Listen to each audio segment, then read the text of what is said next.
هذه الحلقة وإلى موضوعنا الساحة الإعلامية التونسية ما بعد الثورة.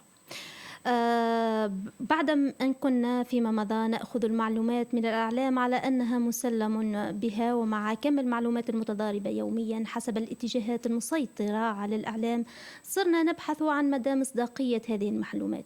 إلى أي حد تؤثر هذه السيطرة على مصداقية الخبر بحد ذاته؟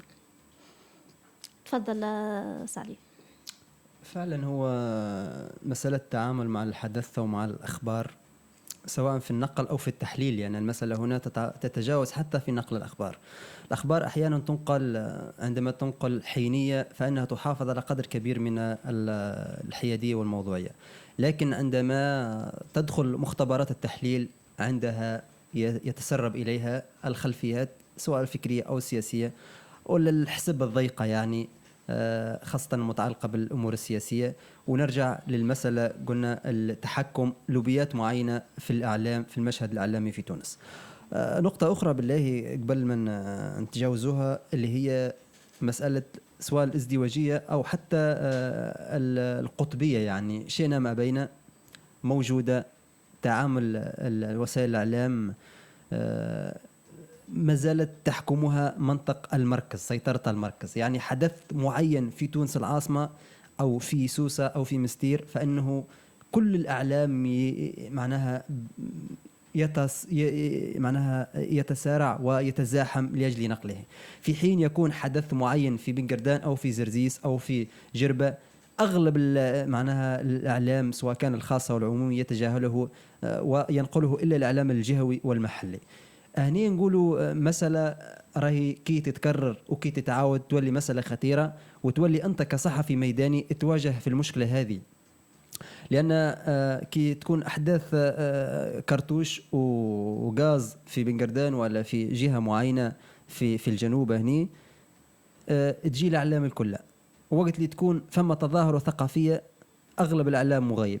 هني هل أن قدرنا في الجهات هذه محرومة وتزيد باقي تحرمني حتى في الإعلام يولي برشا. مسألة تقريبا قريبة ياسر من مسألة الأمانة في نقل في نقل الأخبار. إذا فهمت السؤال بالكدي واضح. سي صياح، رأيك في هذا الموضوع في المركزية الإعلامية وفي السيطرة على الوسائل الإعلامية؟ هو ثابت أنه كل وسائل الإعلام أو أغلبها مرتبطة الآن بأجندات سياسية ومرتبطة بلوبيات سياسية حبين ولا كرهن. لأنه لاحظنا على مر معناها 3 سنوات الأخيرة أنه لما يقع التركيز على نسق معين، يعني وبين شخصية سياسية ولا حزب سياسي ولا يعني توجه سياسي معين إعلاميا، فإنه من بعد ينجح على مستوى يعني نتائج سياسية، سواء على مستوى انتخابات ولا على مستوى سبر آراء أو ما إلى غير ذلك. أنا الثابت اليوم أنه كل هذه القنوات الإعلامية مرتبطة بالأجندات السياسية المذكورة. ثم فعلا الإعلام المقاوم ولا الإعلام يعني اللي باين أنه يخدم توجه معين ويعلن أنه يخدم توجه معين. مثلا المنار قناة مقاومة تابعة للمقاومة، يعني مش مطلوب منها أنها تكون محايدة، لأنها هي تنسب إلى نفسها أنها مقاومة وأنها يعني تتبنى النهج المقاوم. بالنسبة للعربية أو الجزيرة تدعي مثلا الحيادية وهي في الواقع تخدم مصلحة معينة. نسمة تخدم لوبية معينة. الحوار التونسي متجه نحو خدمة يعني أطراف سياسية معينة. هذا كله يعني يبين كونه نحن لسنا بصدد يعني صناعة رأي عام موضوعي، يعني أنه المواطن اليوم ملزم أنه يتحرى من المعلومة ويتحرى من الرأي العام الذي ينتشر حول تلك المسألة. يعني يزم يأخذ المعطى ليس كمتقبل. نحن كنا نلوم، أنا عشت الغربة وكنا نلوم الإعلام الغربي وكذا أنه يخدم اللوبيات معينة، اللوبي الصهيوني يعني هو الذي يحتكر الإعلام وكذا وكذا. اليوم كذلك نعاني نفس الإشكال، أنه ثم لوبيات اقتصادية ولوبيات يعني خدماتية وأشخاص نافذين ومتنفذين في الدولة يسعوا أنهم يبقون على مصالحهم تلك، ويبقوا أنهم يخدموا في الظل، يعني ويكون يعني متنفذين في الظل، وتخدمهم تلك الوسائل الإعلامية في الخيارات التي يريدونها. هذا ما لا نريده للإعلام التونسي. الإعلام التونسي الذي كما قلت انفلت شيئا معناها مرة واحدة. اليوم لا ريجولاسيون يعني الضبط يلزمنا نضبطها، نشجعوا الهايكا ونآزرها في مواقفها، لأنها الهايكا كدينامو يعني متاع ضبط الماكينة الإعلامية. كذلك كل نسعوا أن اليوم ليس 30 شخص أو 40 شخص يتجولون بين القنوات الإعلامية هم نفس الوجوه دائما اللي يعطوا يعني ان كرونيكور اليوم يزم يكون حرفي، كرونيكور في مسألة معينة يزم يكون مختص في تلك المسألة. مش اليوم كرونيكور معناها في الأمور الأمنية، غدوة كرونيكور في المسائل يعني الأحزاب السياسية، غدوة في الأمور الاستراتيجية، غدوة يولي أن جيو استراتيج. نعم. يعني هذه إشكالية يلزمها فعلا. تحدثنا عن المركزية الإعلامية، ومعنا زميل جمال فريعة مراسل ميداني لكاب اف ام. هل للمراسل الميداني دور في تكريس هذه المركزية الإعلامية، وكيف يتعامل مع الأحداث في منطقته؟ شكرا لك، باش نكونوا معنا واضحين مع بعضنا. المراسل الصحفي لراديو كاب اف ام، ايضا مراسل صحفي جديد لرباط اف ام، وايضا صحفي مناضل لموجة اف ام.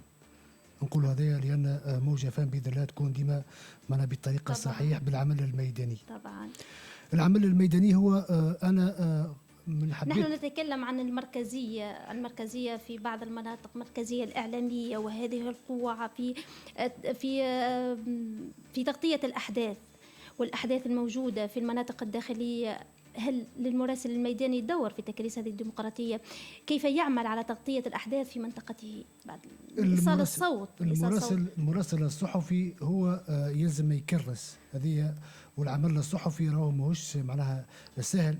كما يكون مراسل صحفي لابد تكون معه اتفاقيه مع الزملاء نتاعو. قبل كل شيء يلزمك عندك اتفاقيه مع الزملاء بتغطيه النشاط الصحفي، ان كان وزير او رئيس جمهوريه او رئيس حكومه، يلزم تكون معناها وتنسق مع الامن. لكن بصراحه التغطيه هنا لا نتكلم عن الزيارات، نحن نتكلم عن التظاهرات في المناطق الداخليه. هذه التظاهرات يعني نتكلم عن التغطيه الا في حضور وزير او رئيس او لا، نحن نتكلم عن التغطيه الميدانيه للاحداث في المناطق الداخلية والإعلام المحلي.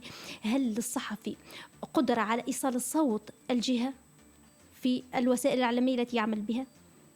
عنده القدرة باش يوصل صوت الجهة، وعنده القدرة الكافية بس يوصل صوت الجهة من منطلق واقعه هو ومن حرفيته هو، لأن العمل الميداني ينطلق من واقع الجهة إلى وسيلة الإعلام. لأن العمل الصحفي الميداني أنا تبعت العمل الصحفي، عملت في راس جدير في كل حدود، ولكن حبيت المهنة هذه خاصة العمل الميداني يعطيك أكثر سلاسة مع وسائل الإعلام تاعك، تكون عندك قيمة أكثر في إيصال صوت المنطقة، من صوت المنطقة بطبيعة الحال في كل المجالات، وأيضا في كل المجالات إن كانت اجتماعية أو فنية أو ثقافية أو رياضية. العمل الصحفي أنا حبيت نرجع سؤالك، هو علاقة المراسلين الصحفيين بزملائكم مع بعضنا.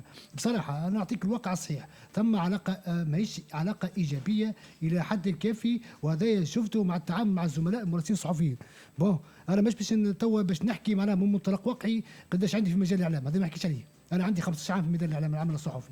أنا دخلت مانيش قاري في البسي، أنا دخلت موهبة من عند ربي سبحانه وتعالى. عملت في العمل الصحفي مع موزايك فام مع دار الصباح 15 سنة، خدمت في تونس وخدمت، عرفت قيمه الاعلام شنو هو. انا حبيت العمل الميداني ونحب متعاون ديما مع وسائل الاعلام، ولكن لابد من المراسلين الصحفيين ان يكون ديما متسقين مع بعض، خاصه في ولايه مدنين او ولايه تطاوين، لان العمل التعاون يكرس النمو ويعطي اكثر نعم. اكثر طبيعيه للاعلام، لان الاعلام ماهوش سهل راهو. انا كي نجي معناها باش نعطي اعلام قوي لابد ان اكون واقعي مع مخي مع نفسي مع الزملاء، نتفاهم بعضنا، انت عاوني انا نعاونك، تكون معناها ثم عندنا حاجه ايجابيه. لكن اذا كنت للرقي بالمشهد الاعلامي في المناطق الداخليه. يعطيك الصحه.